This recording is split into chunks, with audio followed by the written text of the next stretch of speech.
a lot of his tape in college, so I don't know that much about him. I'm starting to learn more about him each day. But yeah, if he plays well, I don't see why he couldn't win the job. Right. No, I mean, for sure. I mean, that's definitely one thing that I definitely want to see from him. So, um, from there, where else would you like to move on to? We can go into the ends, defensive ends. Go right ahead. Alrighty. Me, I think it's going to be obviously when Vaughn comes back, of course. Actually, no, I'll go in because we don't know where Vaughn's going to start. So I think we'll have obviously Greg, Leonard Floyd, AJ Penenza, Shaq Lawson. So that's five, including Vaughn. Then I think Shane Ray will be a protected practice squad player if he plays well. And I think we might trade Boogie Basham. I'm seeing on Twitter that he's a possible trade candidate for us. So I think we will possibly trade him before the season starts. In my opinion, it depends when Vaughn comes back. That's when we'll see if Boogie gets traded. Mm-hmm. Oh, for sure.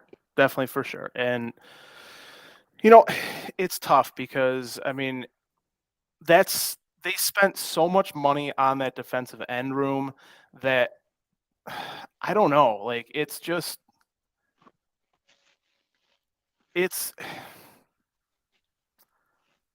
it's tough to say who's going to be there, who's not going to be there, because you got to remember, you have Boogie Basham, who is a second round pick. Do they say we're done with him?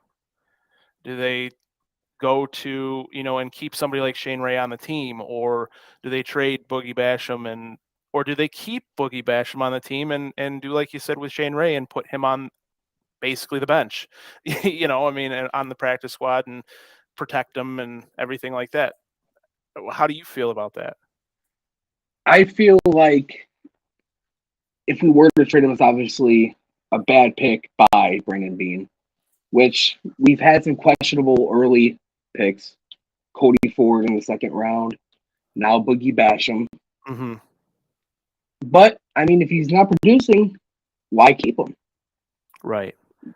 No, absolutely. And that's the real thing is like I have the entire, depth chart here for defensive ends and edge. You have Miller, Rousseau, Floyd, Basham, Epinesa, Lawson, Kingsley, Jonathan, Vickers, Klein, and Shane Ray. Now, I don't know whether, because I pulled this right up from Sal Capaccio, and he puts out the 90 on Twitter and everything like that. But I don't know if he has this in the like in the order that like he feels or the Bills feel or anything like that they feel it's you know Yeah, is that the order that it's going to be, or is Shane Ray up higher, or is Basham down lower, or anything like that? So I really don't know, and I'm excited to see that specific group of guys fight to see who's going to start or not start, but be behind and in that rotation with Von Miller and um, Leonard Floyd and Greg Rousseau. I can't wait to see Vaughn and Floyd back on the same field. Last time we saw Yeah, them on the same field, they're holding a Lombardi. yes, they were. Yes, they were. And, if they could put those guys on either end, and I kind of equate it to myself personally, because I like to, equate things to other things in sports, is, and we'll get to more of it next week with the Sabres, but I really feel as though they need that fourth defenseman, that's going to play with Dahlin or Power, that's going to be more of a Samuelson type player where he's able to just sit back and let Dahlin and Power go up and create and do what they do best. So I truly feel as though you can pair Floyd and Rousseau, or Von Miller and Rousseau, or Epinesa and Rousseau, or Epinesa and Floyd, Epinesa and Miller, just to get that type of rotation in there where you're always going to have pressure on the quarterback. So I'm excited, even though we know Von Miller is probably not going to be at practicing in training camp, but I'm excited to see Floyd. I'm excited to see Rousseau. I'm excited to see how that all shakes out. With that being said, do you have anything else on the defensive ends? No, that's all I have. There. So the next position group really going over is that I really want to talk about myself, and I'm excited to see is the wide receivers. We know Diggs, we know Davis. Short of the Bills adding anything else to that room, those are probably your two guys, the top two guys. When it comes down from there, now you have Hardy, you have Sherfield, you have Shorter, and Shakir. I really think Shakir is going to take a step forward, especially training with Eric Moulds in the offseason. I think he's going to take a step forward, potentially on the other side, on the other side from like Kincaid in the slot when he, flexes out there from his tight end position. With that being said, that leaves you three other spots. So you're 4, 5, and 6, or however many they keep. I don't think they're going to keep less than 6. Oh, I agree. I truly don't think that they will. I think they'll go with 6. But with that being said, who do we think are going to be 4, 5, and 6? How are they going to use Hardy? How are they going to use Sherfield? How are they going to use Shorter? Does Shorter make the team, or is he one of those protected practice squad guys? Me personally, I've seen on Twitter by a few friends of both of ours saying Hardy could possibly be the Isaiah McKenzie role, but better. So I think 4, 5, and 6 will be McKenzie, Deontay Hardy, Trent Sherfield, and Justin Shorter. In my opinion, I'm of the like mind that you are. I mean, as far as Shorter goes, I'm not 100% sure on him, but I don't see anybody else on the depth chart that would potentially beat Shorter, especially being a 5th round draft pick, especially being one of the the guys that the Bills drafted. I honestly, it's more because I'm a football fan than anything else, but I would love to see Jalen Wayne do something personally, just to just because of what is it, his uncle or cousin is Reggie? His uncle.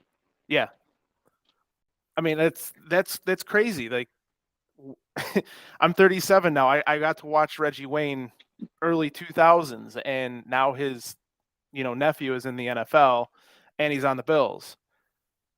And Pretty we cool. did see those videos from minicamp of Diggs working with both him and Keyshawn Johnson. So I would love to see somebody like that step up and take over that 6th spot and show what they actually have. I agree 1,000%. Yeah. No, go ahead. No, that's all I was going to say. Okay. So as far as I'm concerned, I'm okay with the way that, we had it, but with the way that it is set right now with a Shorter 6, Sherfield and Hardy 4, 5, Shakir 4 or 3, and then Davis Diggs and is 2 and 1. I'm perfectly fine with that. That they upgraded their depth. They did a great job doing that. Brandon Beane did a great job upgrading the depth in a lot of different positions. And that's why I'm excited to see a lot of the training camp battles this year. The next one that I want to talk about is going to be the running back room. We know that James Cook is slated to be RB1 this year. I hope he takes that job. I hope he's, like his brother and, has a good career here and is able to put up numbers like Dalvin Cook did, the past 5 years. Because fantasy-wise, you couldn't touch Dalvin Cook, So I just really hope to see that he does. And a lot of that comes with offensive line play too. But hopefully he has a good second year as well and proves he is RB1. But behind him, We don't know. We don't like we know who we have. We know what they've done on other teams in other places, but we don't know what they're going to give the Bills this year. True. Behind Cook, we have Damian Harris, Naheem Hines, and Latavius Murray. Now, and then Jordan Mims as well. But with that being said, I don't know if they keep more than 3 guys on the roster and potentially put like either a Naheem Hines or a Latavius Murray in that, that third protected spot or one of the 3 protected spots. So he plays that Duke Johnson role now. Whereas they can call him up when they need him if somebody gets hurt. If somebody gets hurt for a long period, they have somebody that knows the system. He can come slot right into either RB1 or RB2 or RB3. And then, he is a bigger back too, which is nice. Both him and Damian Harris are bigger backs, whereas James Cook and Naheem Hines are smaller backs. They have the more speed side of things. So I really think that James Cook, Naheem Hines will potentially be used between the 20s. Oh, I agree. Whereas Murray and Harris are going to be used more inside the 20s. Whereas one of my things from last year is especially that Minnesota game is if Josh has a running back that you trust to get that room. I didn't like that they were in shotgun that saved at the end of the game. Um, hold on a second. Is that your end or my end? That was my end. Okay. But with that being said, let's see here.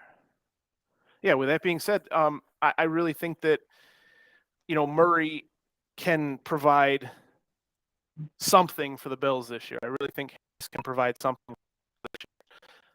We all saw what he did 2 years ago.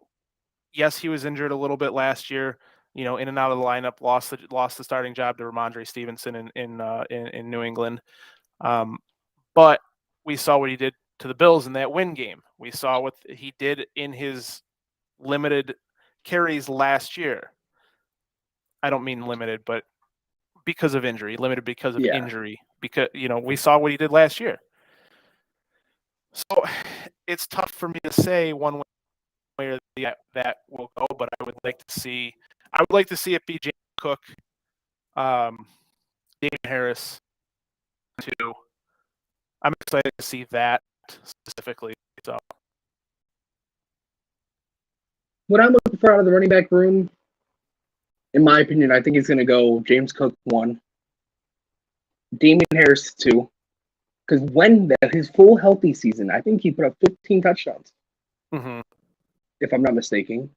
Latavius Murray had 800 rushing yards last year. He's still got something left in the tank.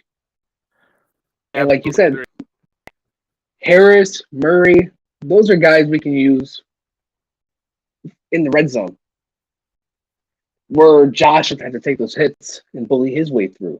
We got running backs that can do it. And honestly, with the new kickoff rule, I think possibly Naheem Hines could be a cut candidate, a surprise cut candidate. I actually do too. I really, really, really do agree with you there. So, but with that being said, I mean, I don't know, because they spent what, a 3rd round pick last year and getting Naheem Hines? I think it was a 5th.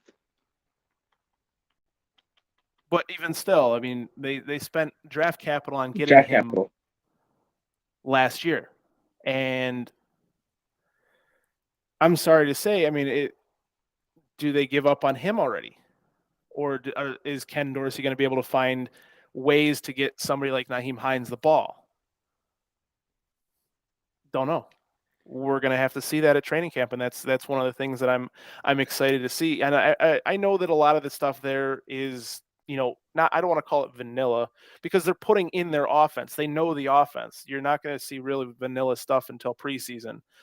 but they don't want to. I'm sure they don't want to give everything away at training camp. Oh yeah, So for sure. we'll see how that goes and everything like that. So I mean, with that being said, I mean, you know, I hate ending the stream early, but we're seeming to have technical issues here. So I definitely want to, thank everybody for joining us. And Pat, do you have anything to say before we hop off?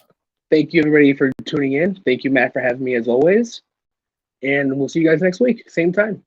Absolutely, 7:30 next week, next Thursday, and we'll both be here and give you some more.